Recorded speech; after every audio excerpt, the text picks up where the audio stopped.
Let's see what we got here. 1 and a 2, and it's the Heat Boys, Leonardo. And it also comes with the all these boxes came together with this backdrop, which I think is pretty cool. Now the figure itself is gigantic, and he looks amazing. And with that backdrop over there, he's looking very cool. Comes with a ton of accessories. I think about 35 in total, maybe even more. And his articulation is like probably the best articulated turtle ever. Now this guy is the Tiny Edition. It comes around $160, but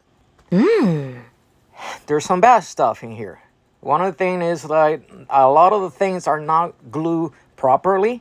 Like the head, this is a common thing. Oh my god, that was so simple! And then the holder for the smaller sword can be easily ripped. Even thought they have a sticker that said QC pass. Now as for me, that's mainly the bad thing. The stand that he comes with, not that magnetic one, that's really cool. And the skateboard has some magnets as well. Is the stand that he's being held right now not the greatest, because he's so top heavy that will have a hard time holding the figure. Although not impossible, you just saw that in the pictures, but it's not the easiest time.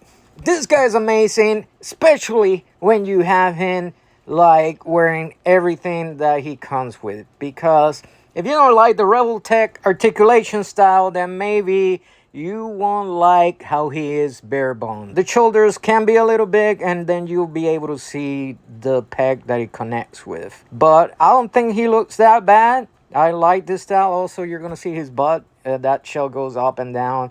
Another thing I forgot to mention is putting the bandana, which is a simple thing, can be a task for this guy. And I'm talking about not this scarf that he has, is the regular turtle bandana. That's why most of the review you're not gonna see him with the regular bandana on, because once you move it, it could easily fall here and there. That was a bad engineering right there.